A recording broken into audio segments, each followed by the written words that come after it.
Queridos hermanos, hoy celebramos el día del Santo Cura de Ars, el día del párroco. También de alguna manera es extensivo a todos los presbíteros, aunque no consta. Nosotros, cuando participamos en el jubileo del año sacerdotal, esperábamos en Roma que el Papa Benedicto, al final de la celebración del Sagrado Corazón, proclame al cura de Ars como patrono de todos los presbíteros, pero eso no sucedió formalmente. De todas maneras, siempre San Juan María Vianney es un modelo, es una fuente de inspiración y sobre todo, de alguna manera, tratando de que la providencia ha hecho coincidir en este singular año 2020, este año que lo recordaremos siempre seguramente como de la pandemia, ha hecho coincidir su liturgia con estas lecturas. Estamos terminando de leer al profeta Jeremías y aquí podríamos decir que comienza en esta sección del profeta Jeremías, capítulo 30, comienza la sección de la consolación, Dios que consuela a su pueblo. Hemos visto los esfuerzos del profeta por hacer entender al pueblo que tenía que volver a los mandamientos, que a veces las situaciones de las cuales nos quejamos tienen su origen en malas decisiones comunitarias o singulares nuestras.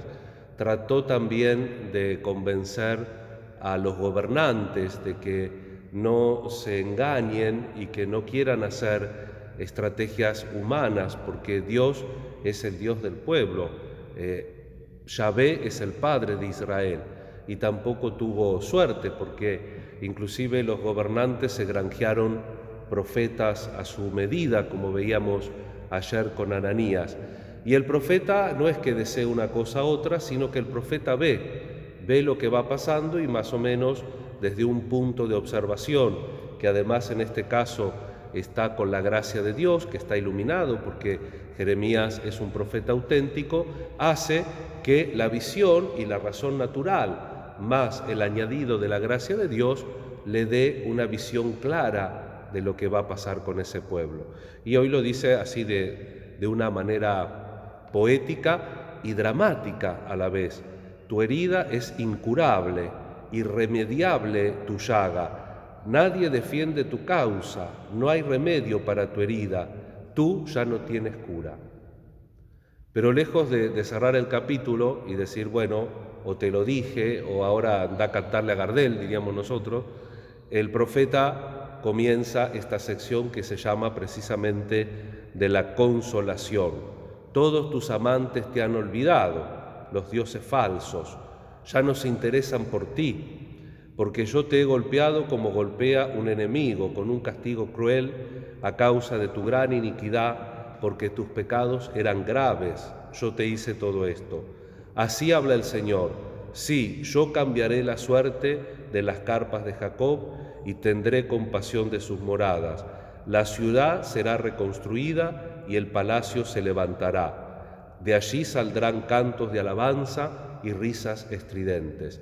Siempre, en definitiva, Dios es Padre, como dijimos ya comentando otros profetas que estamos en esta misma sección.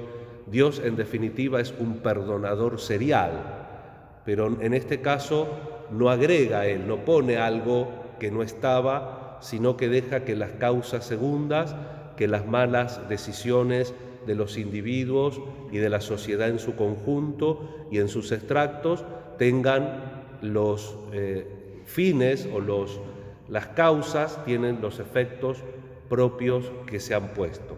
Y, sin embargo, al final siempre está Dios que cambia, que transforma, que perdona, que reconstruye, y allí donde hubo llanto, el Señor anuncia cantos de alabanzas y risas estridentes. También nosotros, hermanos, cuando vemos que tal situación en nuestra vida, en nuestra comunidad, en nuestro país, parece que la llaga ya no tiene cura, pero el Señor siempre se inventa un remedio. Lo que pasa es que nosotros tenemos que saber que mientras hay luz hay tiempo, y mientras nosotros tenemos capacidad de ver aquello que importa, lo tenemos que hacer. Y ese es el tema del Evangelio de este ciclo A, la discusión por los ritos, por lavarse las manos. Jesús no está en contra de los ritos, pero hay que ver dónde uno pone realmente la centralidad de la vida de la fe. Y fíjense que Jesús, hablando del rechazo de los fariseos critican tus palabras, él responde: toda planta que no haya plantado mi Padre Celestial será arrancada de raíz.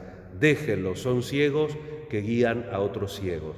Si nosotros no vamos por el camino que Él marca, por el camino del amor, de la misericordia, volviendo también un poco al acervo que hemos cultivado con la lectura de estos profetas que venimos viendo entre semana, si uno no aprende a sembrar misericordia, y va a seguir cosechando tempestades, va a seguir cosechando cosas que no van. Por eso siempre hay que poner el centro. El centro de la palabra de Jesús es el amor y la misericordia. Las cosas son para el hombre y no el hombre para las cosas.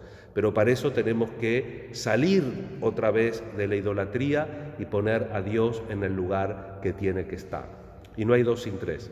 Y entonces esto es lo que en su sencillez, en su rudeza, podríamos decir, San Juan María Vianney entendió de lo que era su misión sacerdotal. Una persona que tuvo, después de la Revolución Francesa, una dificultad enorme en su familia, que tuvo una vocación sumamente probada, estudiando como podía. A veces se le hizo un poquito más fama de bruto de lo que merecía, porque no era que él no podía atender, lo que pasa es que no podía aprender bien latín y los libros estaban en latín. Entonces, cuando el obispo le dispensa de que aprenda las lecciones en latín, el cura de Ars empezó a entender y empezó a aprobar la teología. Un párroco que lo recibió se tomó el trabajo de explicarle las clases en el francés que él hablaba para que pudiera aprender, y lo hace. Y cuando se ordena, se toma en serio el sacerdocio. 3 veces se quiso escapar de Ars.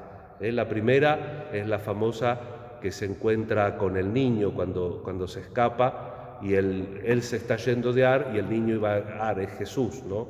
Que de alguna manera le indica que tiene el camino. Dice: yo te mostraré el camino de Ars, y el niño le dice: y yo te mostraré el camino del cielo. Que esto es en definitiva lo que impresiona del cura de Ars, la conciencia que él tenía de su propia salvación y de la salvación de los otros.